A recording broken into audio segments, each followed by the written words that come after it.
Shipbuilding, these are all custom made.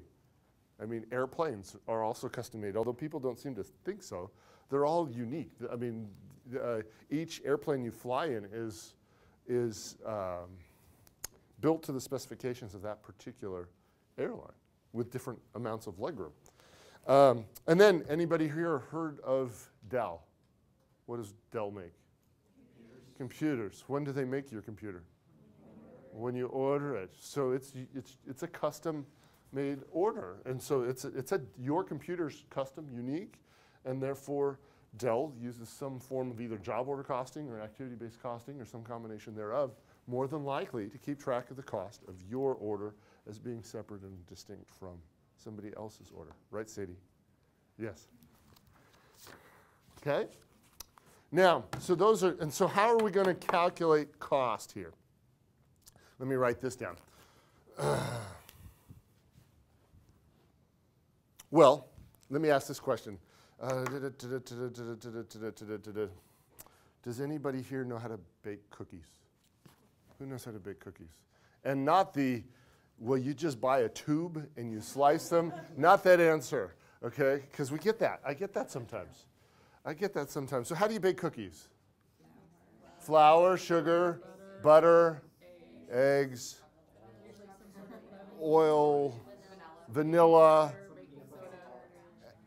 brown sugar, and salt. And then anything to flavor them? Oatmeal raisins. This is history in the making that just occurred. They said chocolate chips first, you just didn't hear. Oh, so but did they say chocolate chip first? But I've never had somebody suggest anything other than chocolate chip as a cookie. I didn't. So how do you calculate the cost per cookie? Stephanie, how would you calculate? Did you want to make chocolate chip cookies? Sure. Was she one of the people who suggested? Sugar cookies. So how would we calculate the cost of one cookie? Can we do that? Is that allowed? Sure. Absolutely. And can we? Absolutely. So how would you go about doing that? The cost of the entire thing divided by how many cookies you make. What's the entire thing? The cost of the entire thing. All the ingredients. You take the cost. Yes, and so the cost of the ingredients, the flour, the sugar. You know, I've got a sweet potato casserole recipe that I've made a number of times since Christmas. That is, I'm afraid to add up the cost of the ingredients because if I do it the way I like it, I use pure maple syrup, and it's like $13 for 1.5 cups of pure maple syrup. And that's not counting like sweet potatoes and pecans and brown sugar. And I buy all the stuff at Whole Foods, so it's like 3 times as expensive as it would normally be. So we can take, when we make a recipe for chocolate chip cookies, you usually make it in a what? A bowl. Batch is the word I was fishing for. Bowl is also, you would mix them in a bowl. I did hit that. But you make a batch of cookies, right? Batch is synonymous with job. Same word. Or same sort of a notion. And so we can calculate cost as we can take job cost divided by number of cookies, and that equals cost per cookie. Or if you want to be more formal, you can substitute the word unit for the word cookie as written on the board. So job cost divided by number of units equals the cost per unit. But since we were just talking about cookies, might as well. But if you want to be a little more formal, you can include the word unit. You can replace the word cookies with the word unit, which is really what the word I have written down here. Now, homogeneous products are all the same. Examples are things that are all the same. Things like bottled water, right? They're all the same. I don't like the example quite as clear. Well, bricks, if you're making lots of red bricks, paint base. I use the example soda. All cans of Coca-Cola are the same. See, there's actually quite a bit of carbonated beverages in the room. But who here says, who here says pop when they refer to carbonated beverage? How about soda? Soda pop? Well, soda pop is what we say in Michigan. Michigan. How about who here is from Coke territory? Kind of, sort of?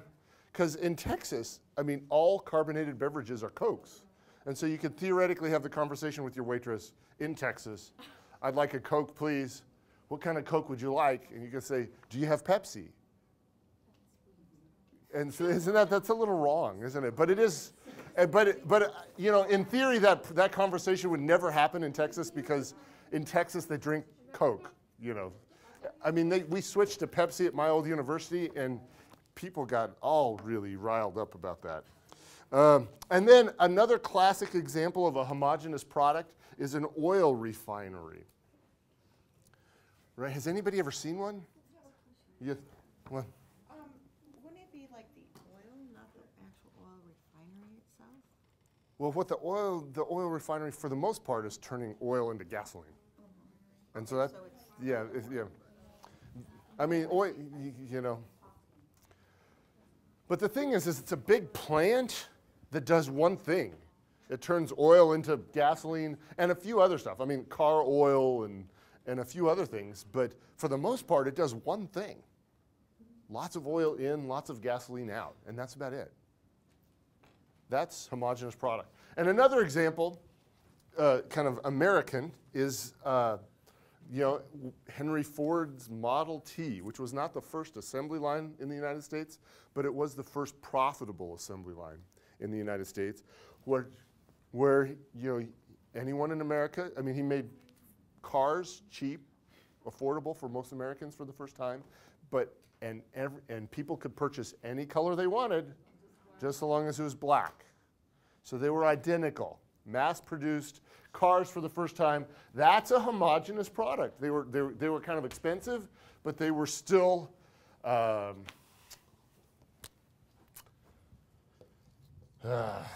something. Department dollars divided by number of units equals cost per unit. Okay, and so we're actually going to calculate cost per unit a little differently using these two methods. But we're going to spend the next couple of days talking about this, and then I forget what order it is on the syllabus. We might actually do activity-based costing before we do process costing. But before your next test, we're going to see all three of these. If you would look at egg yolk yummies, on your mark, get set, go.